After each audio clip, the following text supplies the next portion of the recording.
What's up, ladies and gents in Cyberland? So today I'm coming back with another Linkin Park review, and this is for Living Things. So at this point, I think after the success or the response of Thousand Suns, both the negative and the positive, I think the band, one of the biggest things people were talking to the band about, besides, of course, never had with you, was the fact of where's the guitars, guys? Like, we got the rap, we got the sing, we got the band. Where's the guitars?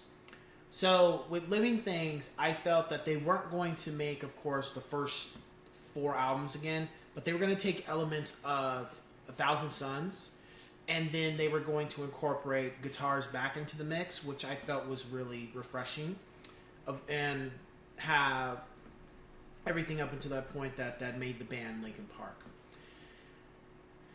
When I heard Burn It Down, whereas when I heard The Catalyst, I was kind of like, oh, okay, like it was different. I heard Burn It Down, I just felt like this sounds like a safe song to me. I don't feel it does encompass really the rest of the album to an extent.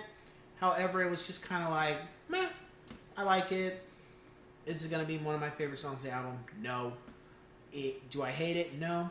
I was just at that point where it's like, I just want to hear the album. It wasn't like the other tracks of like when with Hybrid Theory, which is also a little different because I had already heard the album. But with, Meteora and Minutes to Midnight and Thousand Suns, where I was like, I'm good. With this, I was just like, let me hear the rest of the album because Burn It Down is not one of the songs where I'm like, I really love it. I was just like, it's a good song. I still and I listen to it when I listen to the albums and stuff, but it was just kind of like, it's there. So then I remember somebody had got the album way early in another country.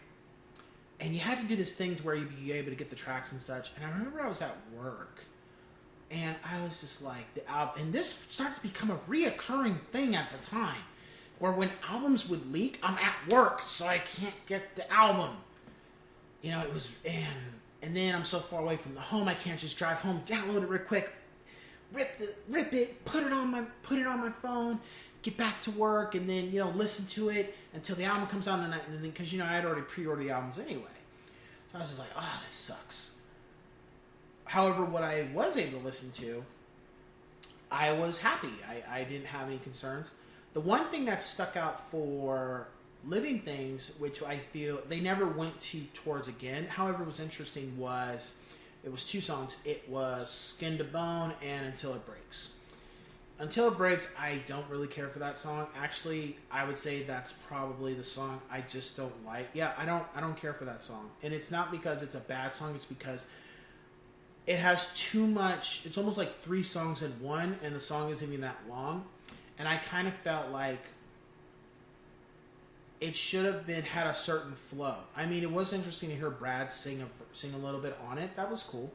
I just feel that the flow of the song was the problem. It was just going like, like it wasn't fast. It was just the transitions of what's going on in the song just didn't work for me per se. And at this point, Living Things to me was an album where it's just like, we're not going to go Thousand Suns. We've done that.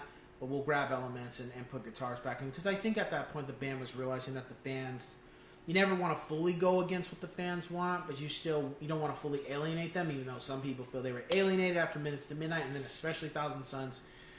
But you kind of want to still keep the old school fans. They're the ones who are still riding with you, which I was one of those people. And yeah, for rating for this album, I would give Living Things a 4 out of 5. And the reason why I wouldn't give it a higher rating is because really Until It Breaks was just, it really knocks it down a few points in my mind. And then Skin to Bone had a little groove to it. I just felt maybe could add more to it. But it was, 4.5 out of 5. It's not a 4 album. Not to me. 4.5 because that one song is not enough. Because then now when I think about it, you had Mike rapping, you had the guitars back, and then you also had Joe scratching, doing his thing again, where he was kind of not in the point with Minutes to Midnight, and he had elements in Thousands. But with this album, he was really at the forefront again. So you know what? No, this is a 4.5, 5, 4.5 out of 5. Yes, sirs. Absolutely. Now I think about it. My top tracks is, of course, Lost in the Echo. When I heard that and In My Remain Souls 2, I was like, okay, I'm regardless of whatever I hear, I already know I'm not going to dislike the sound of that. I'll Be Gone, Castle Glass, and then it's always a toss-up with these three.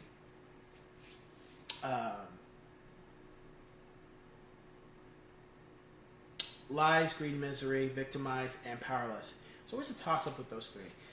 So, for the sake of it, I am going to say... yeah, Lies, Greed, Misery. Because you got Mike, you got Chester doing his thing, you got the guitars, you got all the Linkin Park elements. Even though the song's short, I gotta say that.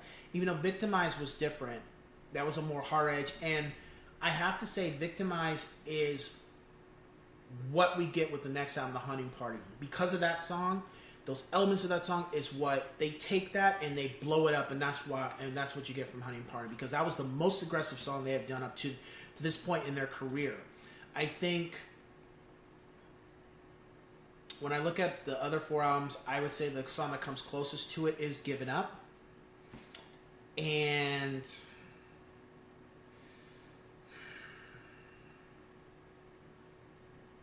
yeah, Given Up. If you didn't have Given Up, you wouldn't have got Victimized. And if you didn't have Victimized, you wouldn't have gotten The Hunting Party. So I do feel that encompasses. And a big shout out, I would say Powerless. It's just, because it was not, it's a good song. I like that. It's just I like Lies, Greed, Misery a little bit more. So with that being said, that's the other thing. So with this album, I don't feel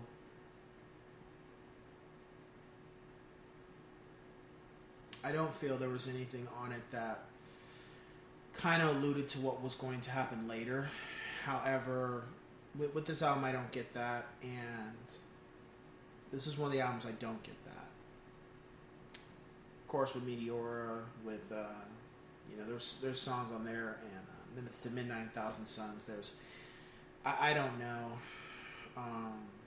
if there's prelude cursors with that. Maybe that, but again, I'll touch base with that with the last album review, One More Light. So yeah, with that being said, cue the music.